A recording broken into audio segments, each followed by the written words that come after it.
Hello, good evening. तो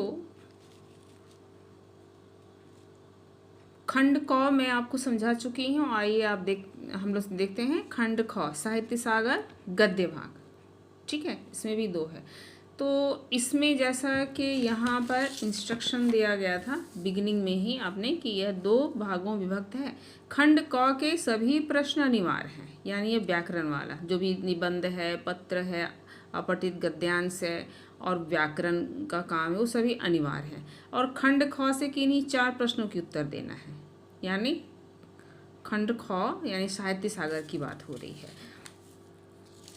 तो सबसे पहले देखिए 4 प्रश्न की बात हो रही है।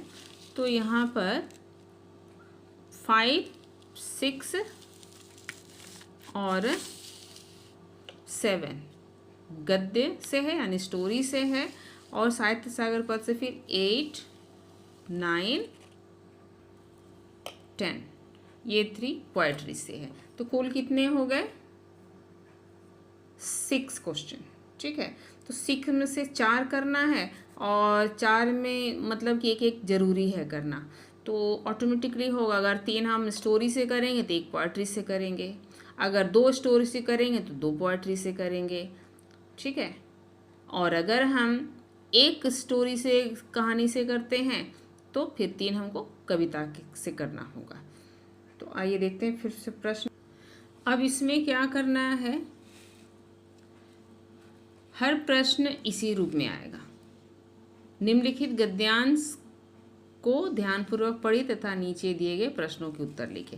तो ये गद्यांश दिया हुआ, स्टोरी से एक लाइन दिया रहेगा और वहाँ से प्रश्न 4। ओके, तो सभी के प्रश्न ऐसे तो बोर्ड एग्जाम में जो होता है ना, ये क और ख 2-2 नंबर के होते हैं, ये 3-3 नंबर के होते हैं। यहाँ कोई मार्किंग अलग अलग नहीं दी गई है, इकट्ठा 10 दिया गया है। तो आपके सबके मार्क्स यहाँ इक्वली मानकर चला जाएगा।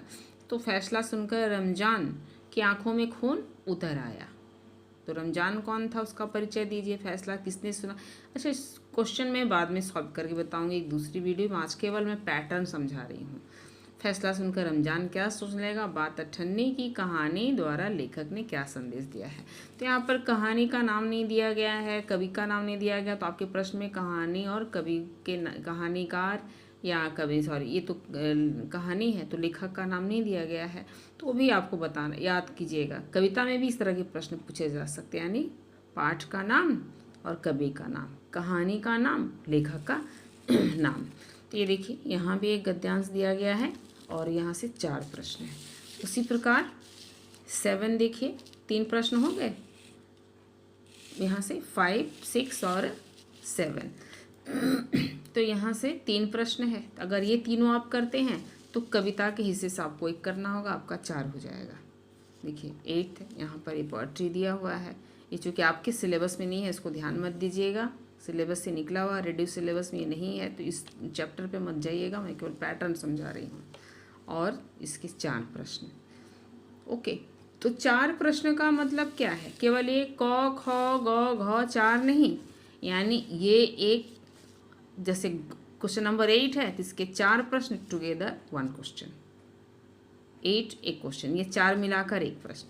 ठीक है, तो जिससे भी जिसका भी करेंगे वो 4 करेंगे। तो सबसे पहले तो गद्यांश और पोएट्री की लाइन जो भी, उसको ध्यान से आप पढ़ेंगे। यहाँ देखिए क्वेश्चन नंबर 9 ये लाइन है और इसके 4 प्रश्न। तो कोशिश करें कि जो भी प्रश्न कर रहे हैं उसके चारों प्रश्न एक ही जगह करें। इनकेस कभी आपको कोई प्रॉब्लम लगती है, जैसे क ख ग कर दिया, घ अभी नहीं किया, बाद में किया, तो आप प्रश्न संख्या सही डालेंगे, बाद में भी डालेंगे। जैसे अगर क्वेश्चन नंबर 9 का है तो 9 का घ। ठीक है, जो भी प्रश्न शुरू करेंगे, जैसे 10 लिखना है हमको, क्वेश्चन नंबर 10, प्रश्न उतारने की कोई आवश्यकता नहीं। क्वेश्चन नंबर 10 क ख ग घ, क्वेश्चन नंबर 9 क ख ग, ऐसे करके आप काम कंप्लीट करेंगे। तो सबसे पहले लाइंस को ध्यान से समझना है, साफ सफाई का ध्यान रखना परीक्षा में लिखने के लिए। ठीक है, मात्राओं का ध्यान रखें, इंस्ट्रक्शन बार बार, विशेष रूप से फर्स्ट पेपर में जो निबंध वाला हिस्सा है, ठीक है, उसको आप हमेशा ध्यान से पढ़ें कि क्या निबंध पूछा गया है, उसका मतलब क्या हो रहा है, आराम से पढ़े, क्योंकि 15 मिनट का समय तो आपको पढ़ने के लिए ही दिया जाता है। तो पूरा 15 मिनट कोई हड़बड़ी करने की आवश्यकता नहीं है, आराम से पूरे 15 मिनट को आप पढ़ने में ही लगाएं, ताकि आराम से पढ़ें और सोच लें, डिसाइड कर लें क्या लिखना है, क्या करना है। अच्छा, किसी भी तरह का सॉल्यूशन वर्क यानी आंसर वर्क, जैसे कोई सॉल्व करने का काम क्वेश्चन पेपर पे नहीं करना है। क्वेश्चन पेपर पे एग्जाम के समय में आप अपना नाम और रोल नंबर लिखेंगे, आपके क्लास टीचर्स आपके रोल नंबर बता देंगे, सेक्शन लिखेंगे, लेकिन इसके अलावा किसी भी तरह का दूसरा काम क्वेश्चन पेपर पे नहीं करना है। तो उम्मीद है आपको ये प्रश्न पत्र पैटर्न समझ में आ गया होगा। ये आधार है, मैं ये तो वीडियो भेज रही हूँ, इसके फ़ोटोज़ भी भेज दूँगी, और ये क्वेश्चन नंबर 9 ईयर है 19 का, 2018 का भी मैं आपको भेजूँगी, और उसके सॉल्यूशंस भी पर भी हम लोग बात करेंगे, तो इसको आप लोग ध्यान से समझ गए होंगे। Okay, bye.